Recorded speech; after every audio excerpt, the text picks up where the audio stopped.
আজকে যেতেছি বন্দে। অনেকজন ধান লাগাইছিল, তো ধান কাটার সময় হয়ে গেছে, ধান কাটতেছে। তো বনটা দেখছেন খালি, আস্তে আস্তে সবাই ধান বাড়িতে নিয়ে যাইতেছে। তো আড়ি বান্ধা শেষ হলে পান্ত আমাকে একটা ট্রিট দিবে। তো ওই বললো যে আড়ি বান্ধে তারপরে বাইরে দিবি। তো আমিও আড়ি বান্ধিতেছি। তো আড়ি বান্ধা শেষ করে তারপর বাইরেতেছি। তো সাথে সাথে আমিও ধরলাম। তো তিনজনে বেরোবো। তো আমার পিসিমির দেখতে পাচ্ছেন ধান। তো আমি অনেক দিন ধরেই কাজ করি না, কারণ মাঝে মাঝে বসে থাকি। তো প্রচণ্ড রোদ, এই রোদের ভিতরে কাজ করতে অনেক সমস্যা হয়। তো বান তো আমাকে নিয়ে আসলো, তো আমি আইতেছিলাম না, কারণ রোদের ভিতরে কাজ করার সমস্যা হয়ে জায়গা।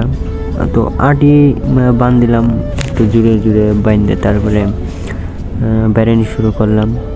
তিনজনে বাইরেই আর একটু একটু করে জুড়েই।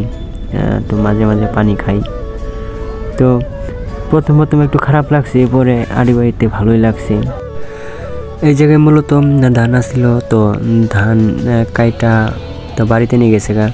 তারপর ভুট্টা বুনবো, এই জন্য হাল বইতেছে এই জায়গায়। তো ধান কেটে বাড়িতে যখন নিয়ে যায়, তো ক্ষেতটা পড়ে থাকে, তখন ভুট্টা বোনার সিজন। তো আজকে বন্দে আইছিলাম, বন্দে আসার পরে অনেকজনই দেখলাম।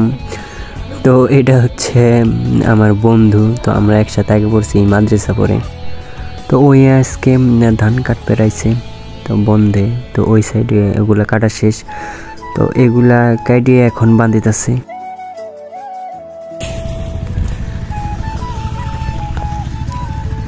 এটা কেন দেখেন তো আপনারা চিনতে পারছেন নাকি? ভুট্টার বীজ লাগাইতেছে, বুঝছেন?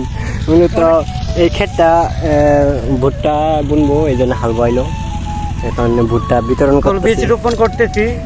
সপ্তাহখানির ভিতরে সেই বীজটা আবার গাছ হয়ে দাঁড়াবে।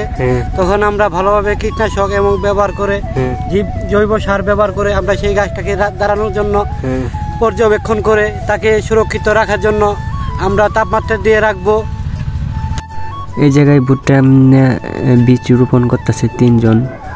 তো নামাচ্চরও ভুট্টার বীজ লাগাইলো। তো এখানে তো এইটা হচ্ছে আমাদের কালাম ভাই।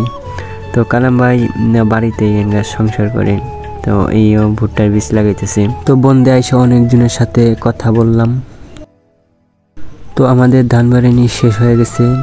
ধান বাড়ানি শেষ করার পর তারপরে একটু ঘোরাফেরা করলাম বন্দে। এই ভিডিওটা এই পর্যন্তই। ধন্যবাদ সবাইকে। আসসালামু আলাইকুম।